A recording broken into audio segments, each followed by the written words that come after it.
Sananda, frayeur en direct dans le temple de la lumière Sananda. Comme vous le savez, nous travaillons dans la 4e dimension supérieure dans le temple de la lumière, qui a été créé dans le but de recevoir les âmes sombres qui ont dû abandonner leur domination sur la planète Terre. Il y avait plus de 5 millions d'âmes qui ont accepté de venir à la lumière, le mercredi 11 février 2015. Seulement 72 heures plus tard, plus de 250 de ces âmes perdues ont fait la transition vers la 5e dimension. C'est un exploit remarquable, compte tenu du dommage et du lavage de cerveau qu'ils ont vécu au cours de nombreuses vies. Je vais vous donner à tout une image de la façon dont nous travaillons. L'archange Michael et moi, avec l'aide de nos flammes jumelles, Christine et Catherine, avec leur soi supérieur et Nada, mènent l'équipe de guérison. Cela signifie que nous travaillons autour de l'horloge, étant aidés par des milliers de maîtres et des millions d'anges.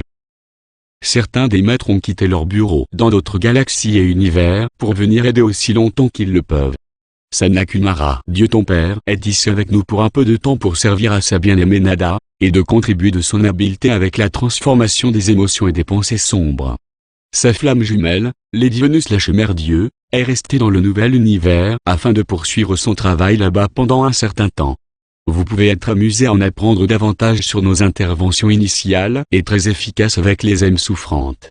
L'archange Michael vient balayer dans la grande arène, apparaissant énorme et puissant dans son vêtement, son bouclier, son épée bleu argent levée en haut, ses ailes déployées sur un tiers de la salle caverneuse.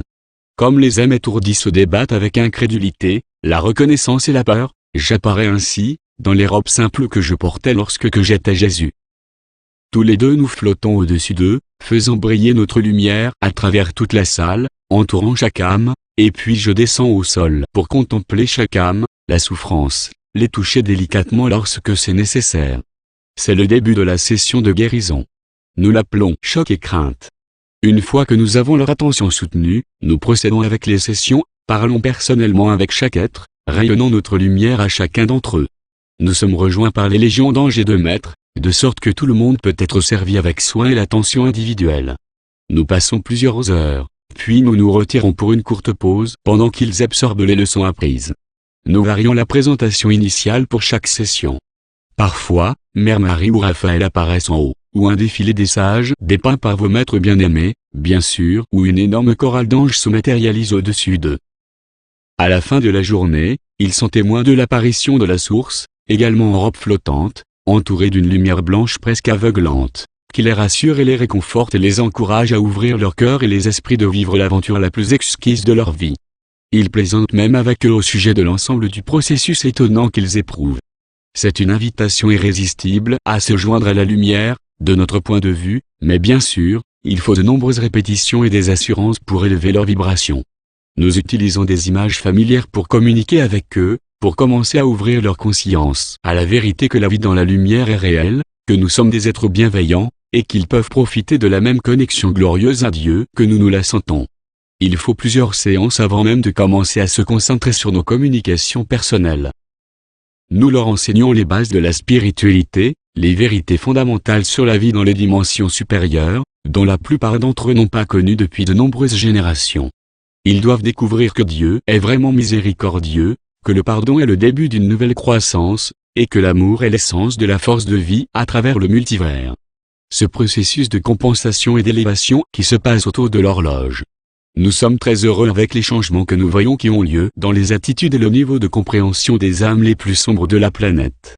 Une fois qu'ils se sont élevés à la 5e dimension, comme les moins endommagés entre eux l'ont déjà fait, ils vont commencer leur processus d'examen.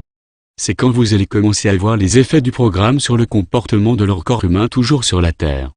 Ils commencent déjà à avoir un effet puissant sur les couples de ceux qui restent dans l'hôpital de l'âme. Ils sont stupéfaits par le départ de certains de leurs dirigeants, qui les ont quittés pour des dimensions supérieures. Naturellement, ils s'imaginent rien d'autre que l'horreur et l'humiliation.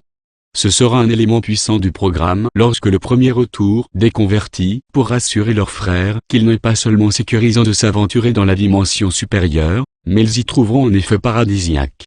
Chaque jour, un plus grand nombre de soi supérieurs de lumière viennent pour aider à ce travail important, apportant leurs compétences et la compassion apportée sur ce processus monumental. Jamais auparavant dans l'histoire du multivers il y a eu un tel projet d'illumination de masse. Nous vous invitons, notre équipe au sol, à nous rejoindre dans la méditation pour déblayer les pensées sombres persistantes. C'est plus calme ici maintenant. Les hurlements et effrois des premières heures a diminué, mais il y a encore des vagues de peur et d'effroi d'être libérées dans l'atmosphère autour de la planète Terre. Nous devons dissoudre ces vagues tourbillonnantes de l'énergie sombre, avec les énergies sombres produites par l'humanité sur la surface, de les empêcher de prendre à nouveau la main, se déposer dans les cœurs et les esprits du peuple. S'il vous plaît, envoyez votre lumière d'amour pour effacer cette distance. Envoyez à travers les piliers de la lumière pour la grille de recyclage, où toutes les énergies seront lissées, calmées et dissoutes en particules énergétiques neutres, les blocs de construction de toute vie. Comme je parle avec vous maintenant, le 15 février 2015, le filet d'âme qui quitte l'hôpital pour avancer dans la lumière a commencé à augmenter. Des vagues énormes de lumière du Créateur et de nous tous sont à dynamitage à travers leurs défenses rigides. Quelques-uns ont commencé à espérer, et apprennent à imaginer une vie en compagnie d'amour, un des désirs les plus grands et les plus fondamentaux d'une âme à quelque niveau qu'elle peut éprouver. Ce besoin d'amour et d'acceptation est le lecteur, qui aboutira à tous de rentrer chez eux. Il est de notre devoir d'éveiller ce désir et à répondre avec respect. Il est ironique de constater que ce projet de réhabilitation massif a commencé avec l'attaque inconcevable de notre part, après nous avions convenu de descendre dans les vibrations inférieures pour négocier avec les sombres. C'était une embuscade de l'arrogance impensable et de désespoir, mais il sera finalement révélé à tous les multivers que cette lumière triomphera toujours après tout. Avec amour éternel, je suis votre Sananda, au service de la lumière. Catherine May 15 février 2015, 19h30, New York. Traduction, Patrick L.